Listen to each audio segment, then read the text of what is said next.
تر اولیاء نے فرمایا کہ جو بندہ یہ وظیفہ پڑھے گا اللہ کا عرش ہل جاتا، لا علاج بیماریاں ہوں، دکھ ہوں، غم ہوں، قرضے ہوں، مصیبتیں ہوں، ناکامیاں ہوں اور پریشانیاں ہوں اور ایسے حالات کہ جو انسان کہے کہ بس سب تو موت ہی ہے، اس کے علاوہ کوئی راستہ نہیں، کوئی ایسی پریشانی ہو، اللہ کا نظام ہے کہ اس پہ وہ ملتا ہے جو انسان گمان نہیں کر سکتا، سوچ نہیں سکتا۔ یہ فیصل آباد کے ساتھ مامو کانجن میں ایک درویش ہوتے تھے، صوفی عبداللہ صاحب رحمۃ اللہ علیہ، بڑے اللہ والے تھے، درویش تھے، اللہ سے مانگتے تھے، اللہ دے دیتا تھا۔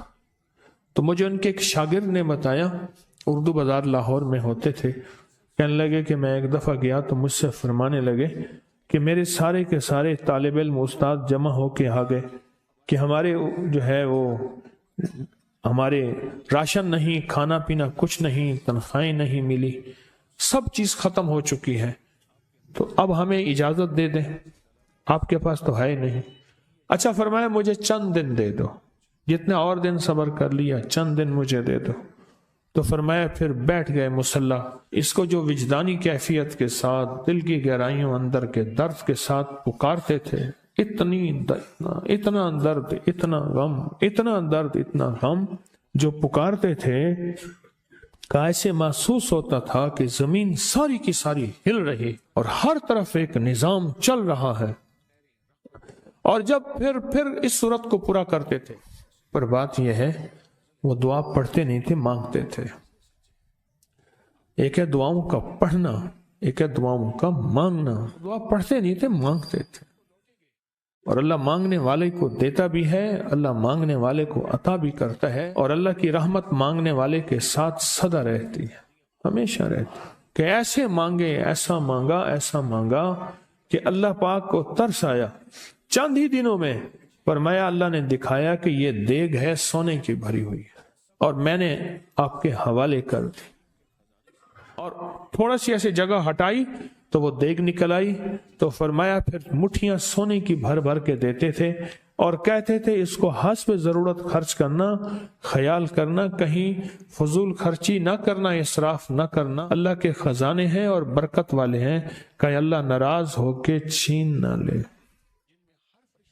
کہ اللہ ناراض ہو کے چھین لے۔ آپ کہنے لگے کوئی ایسا عمل بتائیں، کوئی ایسا عمل بتائیں کہ میں چاہتا ہوں میری 7 نسلوں میں رزق ختم نہ ہو، جو مہنگائی اور حالات اور پریشانیاں میں دیکھ رہا ہوں۔ میں نے کہا روزانہ 40 منٹ بیٹھ، 40 منٹ صبح دوپہر شام، جو تیری تنہائی کا وقت ہو، کہ یا اللہ دنیا میں ایسی جگہ کوئی کہیں ہوتی، اکیلے بیٹھے رہتے یاد تیری دل نشیں ہوتی، اکیلے بیٹھے رہتے یاد تیری دل نشیں ہوتی۔ 40 منٹ کوئی ایسا بیٹھ 40 منٹ اس انداز سے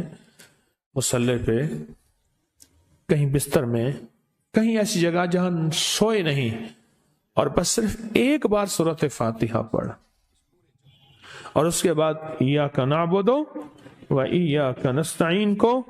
دوہرا، وجدان سے پڑھ، ایسے پڑھ کے رونگٹے کھڑے ہو جائیں، آنسو بہنے لگ جائیں،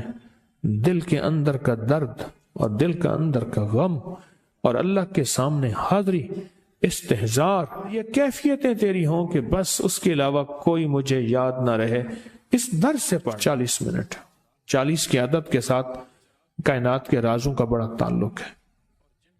40 کا جو عدد ہوتا ہے، بس 40 کے عدد کے ساتھ پڑھ، اور بہت توجہ سے پڑھ، اور بہت دھیان سے پڑھ، بہت توجہ سے،